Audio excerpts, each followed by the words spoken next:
Je pense que c'est le chef de l'État même qui a dépêché rapidement le ministre, accompagné de Damupi et du préfet, donc qui sont allés pour calmer la population.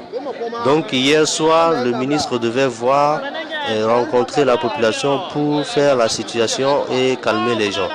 Mais la situation était tellement tendue que le ministre n'a pas pu rencontrer les jeunes, puisque les jeunes ont dit que s'il est accompagné de M. Odabalo, ils ne vont pas discuter avec lui parce qu'ils ne le connaissent pas comme étant préfet de Loti.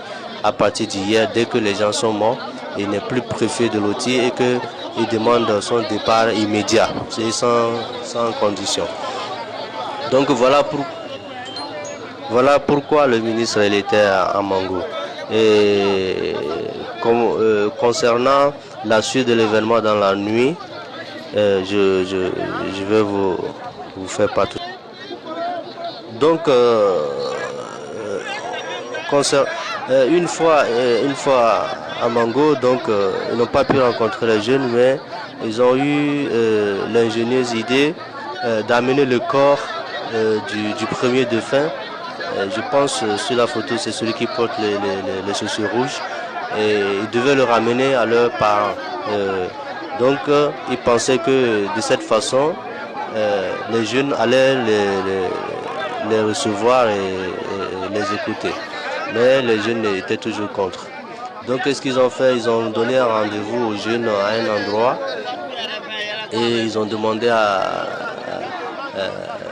je pense que c'était pour éviter les jeunes, puisque les jeunes étaient cantonnés dans un endroit en train de l'attendre.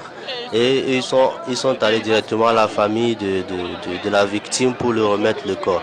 Donc arrivé, la famille a refusé d'accepter le corps, puisqu'ils ont dit ils ne sont pas au courant de ce décès-là et qu'il faut qu'on leur dise pourquoi il est mort, dans quelles conditions il est mort et qu'il a tué. Donc voilà, c'est ce que la famille a dit avant de recevoir le corps. Et certains même ont ajouté qu'ils ont demandé à la délégation officielle d'en manger, c'est-à-dire de manger le corps, puisque dans la tradition, on ne tue que pour manger. Donc on ne tue pas pour rien. Donc voilà ce qu'ils ont essayé de faire comprendre à la délégation. Donc qui n'a pas pu remettre le corps à la grande famille. Mais après, je pense qu'ils ont eu une autre idée de contacter un modéré de la famille pour le convaincre de recevoir le corps jusqu'à le lendemain. Donc le corps a été remis, mais dès que les jeunes ont appris que la délégation était partie à la famille pour remettre le corps, automatiquement ils ont couru du point de la réunion pour rejoindre la famille du défunt, et jusqu'à ce qu'il n'arrive, la délégation du ministre était déjà partie. Donc il se pourrait que après ça le ministre devait rentrer directement à Lomé.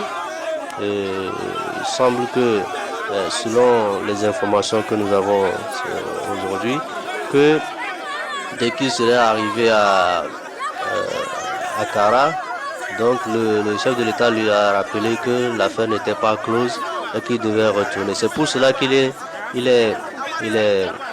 là à Mango aujourd'hui encore. Et donc aujourd'hui, les jeunes sont allés auprès de ce membre de la famille, ils ont récupéré le corps, ils l'ont retourné encore à la préfecture pour dire qu'ils n'ont pas besoin de ce corps, qu'ils ne sont pas d'accord de rendre le corps comme ça sans justification. Et donc, c'est après avoir déposé le corps qu'ils se sont regroupés auprès du monument.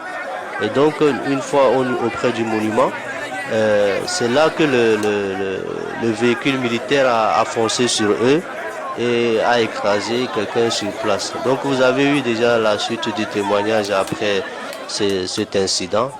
Bon, après les activités du ministre depuis ce moment-là jusqu'à maintenant, je ne sais pas. Mais selon les nouvelles, il aurait déclaré ou bien il aurait dépêché son secrétaire auprès des ressortissants de Mango au niveau de Lomé. Et apparemment, le secrétaire lui-même est ressortissant de Mango pour parler à ses frères et leur dire que la faune c'est fini, c'est terminé pour aujourd'hui, c'est terminé pour toujours, qu'il n'y aura jamais de faune au niveau de Mango. Mais selon ce que les membres les ressortissants au niveau de Lomé ils ont dit qu'ils ne vont pas prendre ça comme argent comptant.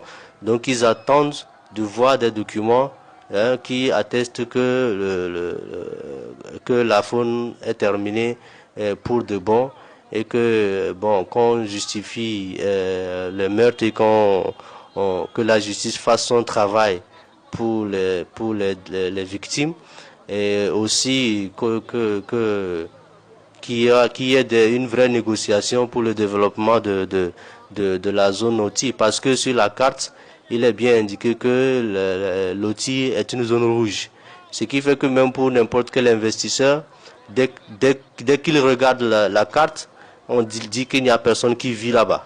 La zone rouge, ça veut dire qu'il n'y a personne qui vit là-bas. Donc on ne peut pas amener un projet dans une zone rouge.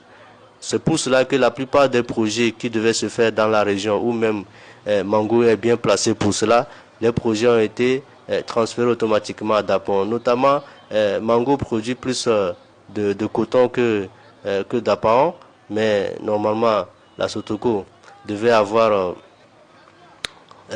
comment on dit ça, donc je ne sais pas exactement comment on appelle cette société-là, donc devait avoir son usine à Mango. Mais pourquoi Dapao? Donc c'est un peu les exemples que les gens ont, ils n'arrivent pas à comprendre pourquoi ils sont comment on dit ça, ils sont laissés pour compte dans tout le Togo et ils comptent demander des explications.